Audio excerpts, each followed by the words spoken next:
welcome to the stage Account Director for Hawaiʻi Tourism Europe, Andreas Schunck. Mahalo. Aloha, good afternoon, guten Tag, and grüezi miteinander. That's my best Swiss accent. And welcome to the Hawaiʻi Tourism Europe presentation.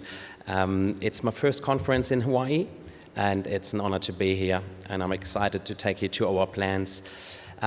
As you have seen, we've been quite busy this year, resumed our HTA services in January this year. We just finished our first Aloha Europe mission the first one since 2019, I think, with 10 wonderful partners from Hawaii.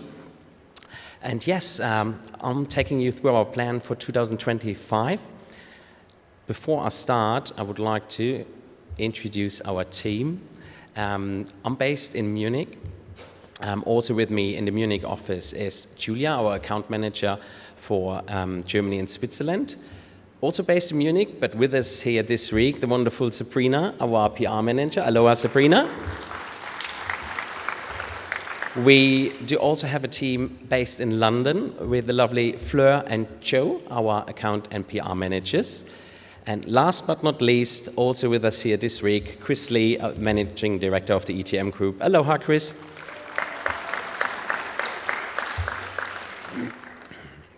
Okay, I'll keep this short and sweet in terms of economy update because I'll have to cover 3 countries. Very strong labor markets across all 3 countries, low unemployment, inflation is heading in the right direction. Obviously, the Swiss are leading the way, as usual, with their strongest economy. Exchange rate, we're seeing a strong British pound at the moment and Swiss franc, and the euro is stable against the US dollar, which is great because it gives the European traveler more buying power in the US and in Hawaii. In terms of GDP, we have obviously some challenges at the moment. There is stagnation forecasted this year in Germany and the UK. Switzerland, again, is doing slightly better with strong sectors such as pharmaceutical, financial, etc. For 25, the good news is there is a growth forecasted, and that will be driven by consumer spending to a certain extent, which is the other good news, that consumer confidence is up. Which is great. A lot of figures here, but in terms of outbound travel from Europe, continues to demonstrate significant growth. For example, for 2024, it's projected that 122 million Germans are traveling abroad, which is surpassing the pre-pandemic height by far. For the UK residents, overseas trips expenditure increased significantly, and for 2024, the forecast is 90 billion. In terms of visitation to the US, in the first 6 months of the year, 2.12 million UK residents traveled to the US and roughly 900,000 Germans, which is for both markets roughly 5% below pre-pandemic. And by the end of this year, we expect to reach that level again to the US in general.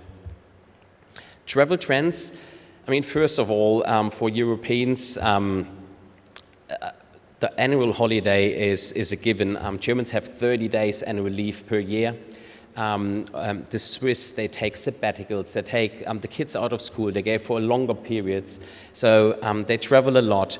They're very interested in unique and off-the-beaten-track destinations. They're interested in authentic experiences, such as cultural and nature-based experiences. Luxury, I think that's a global trend, is growing at the fastest pace.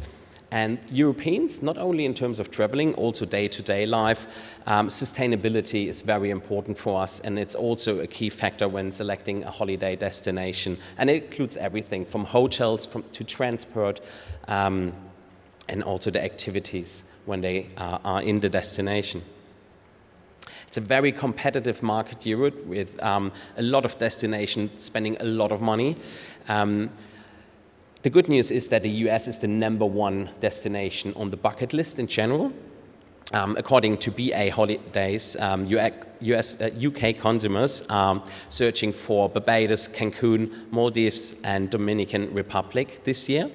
The Germans are very interested, apart from the US, in Thailand, Maldives, and Mauritius. And the Swiss, especially Japan and Australia. There are a few examples from other tourism boards here, such as the Maldives. To give you a bit of an idea about the volume, UK, Germany, and Switzerland combined has a 17.5% market share for the Maldives. And Fiji, much smaller scale, but again, it's growing very fast. And that is very long haul for us too. So a lot of indicators for the long haul travel trend. This is not my favorite slide. But it is a fact that arrivals and expenditure in the first 6 months of the year have declined on a year-on-year basis. The only positive factor is the length of stay has increased slightly. And we've done some research. We talked to our partners. And the explanation is actually, according to our partners, quite simple. In 2022, a lot of Europeans were willing to spend a lot of money to go to Hawaii. After the pandemic, they couldn't go for so long. And then traveled in 2023, so the 23 numbers were quite good for Hawaii. And now we're seeing that dip after the pent-up demand. The good news is that talking to our partners on our recent roadshow, on our mission, we have a lot of positive factors that our forecast booking for 25 are looking much better again. So we're hoping that this is the dip after the pent-up demand, and with our work we're doing, and all these positive indicators, such as the economic recovery, the consumer spending, the record percentage of long-haul travel. This is an example from 23. Long-haul travel among German travelers accounted for 9% of all trips abroad, which was more than the all-time high of 8%, which is also a good indicator. And as I said, what European travelers want to experience when they go on a holiday, Hawaii offers exactly that. The unique destination, sustainability, beach vacation, and cultural experiences. So we have increased air capacity to mainland US, and again, we just resumed our services in January. Talking about our strategy, we are targeting the high-value traveler, the mindful high-value traveler, because they spend more, they disperse more, they stay longer, and they are very eager to deepen their cultural understanding.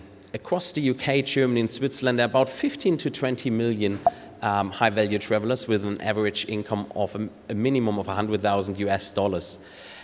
How we target them, for example, in our digital campaigns, age group of 25 to 35, things, dual income, no kids, they have the time to travel long distances, they have the money to do that, the empty nester with a lot of time, retired or nearing retirement, and also high net worth families. Our consumer strategy, and you've seen the highlights from this year. Our major objective was to enhance Hawaii's brand awareness, building the trust and credibility, being back after 5 years in the market.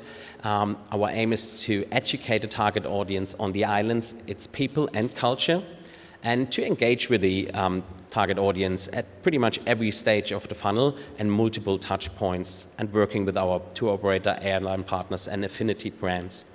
If we break that down to awareness, consideration, and conversion, for awareness obviously is to build and sustain the brand awareness and the sentiment, and focusing on our key messages: responsible tourism, diversity of the islands, its people and culture, the natural beauty and relaxation.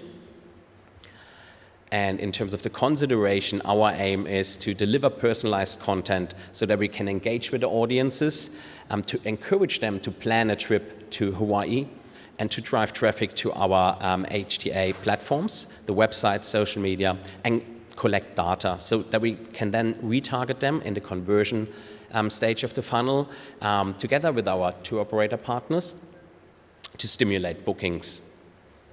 PR, kind of part of our consumer strategy, but separated, same main objective: to enhance the brand, to engage with our key traditional and digital media, both consumer and travel trade, and to share compelling updates, destination stories.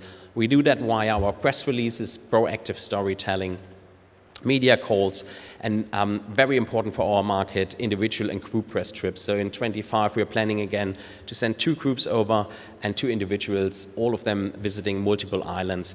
It's very important in our traditional markets to have organic coverage and not only paid, because it's a major factor. Travel trade, crucial in Europe. Again, it's still a traditional market, and they value the expertise of the travel agent because it's a very complex trip to travel to the other side of the world, and include a stopover in the US. You have multiple islands, so travel trade is super important also for financial protection that booking via tour operator provides them with. Trade communication, we are constantly in touch with our partners, sharing updates, new products, foster relationships. Super important is the education online and face-to-face to make the travel advisors experts on Hawaii, to increase the Hawaii Destination Specialist program completions. And we're also going to organize 2 product manager and 2 travel advisor fam trips in partnership with the island visitor bureaus in 25. The time is not running here, so it still gives me 20 minutes, so I can, I'm flying a little bit blind, but I'll just, take as much time then. And also our traditional co-op marketing campaigns, which usually includes B2C, but also B2B activities where we have the chance to educate our trade partners and their advisors firsthand. Implementation. So in 25, we are planning a lot of activities from fam trips to events, etc. I selected 2 major programs we are planning to roll out. One being the Mindful Hawaii Integrated Campaign, which will run over 12, potentially 11 months, targeting mindful travelers that are seeking inner balance and personal growth, because that is the target audience we are looking for. And we offer opportunities for self-reflection and stress relief. The plan is to have the full traveler journey covered within the campaign strategy, from that awareness engagement to the planning and the booking. How are we going to do that? We will produce a series of video and audio assets, for example, for guided meditation, showing why Hawaii is the perfect destination for travelers that are seeking that peace, that relaxation, and a deep connection to culture and nature. We will host these assets on a microsite together with other information resources for planning. And within this campaign, we are planning to partner with a mindfulness brand app, such as Calm or Headspace, where we can host our videos, expand our reach, and promote the campaign via their channels. I might have to go a little bit quicker because now I have 4 minutes left. So we will deliver these assets via different channels, the video assets via video on demand, video display, social, and the audio assets via programmatic audio. But also out of home, just imagine busy life in London, traveling, commuting to work, getting home. You want to showcase where they rather want to be.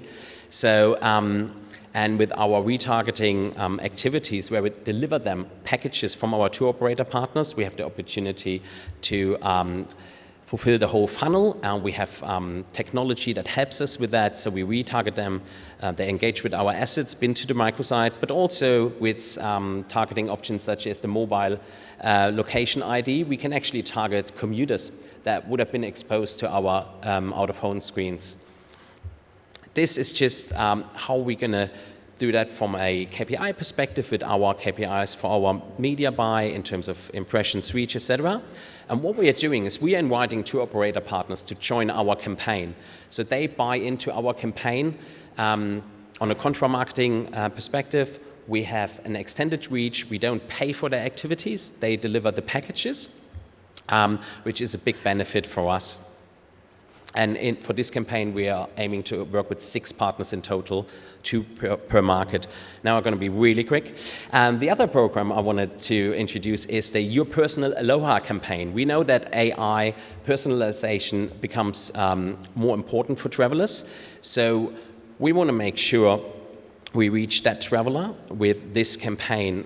Again, it's the full funnel, and the easiest way to explain you how the campaign is going to look like is the consumer journey. So we deliver the ads and the experience builder within the ads via rich media to targeted users. They can then enter their holiday preferences within the ad.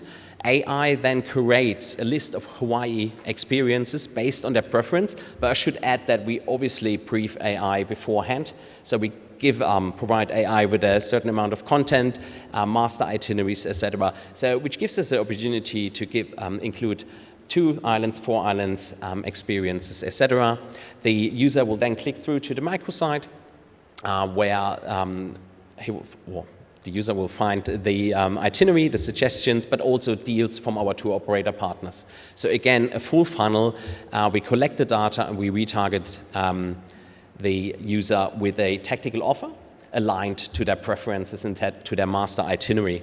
I hope that makes sense. If you have more questions and you need more details, I will be here later on. And again, our deliverables will work with partners. We invite them to join our campaign.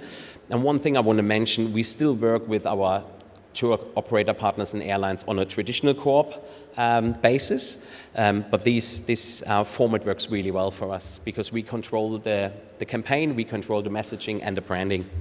In terms of partnership options in 25, again, we seek support for our trade families, our media families.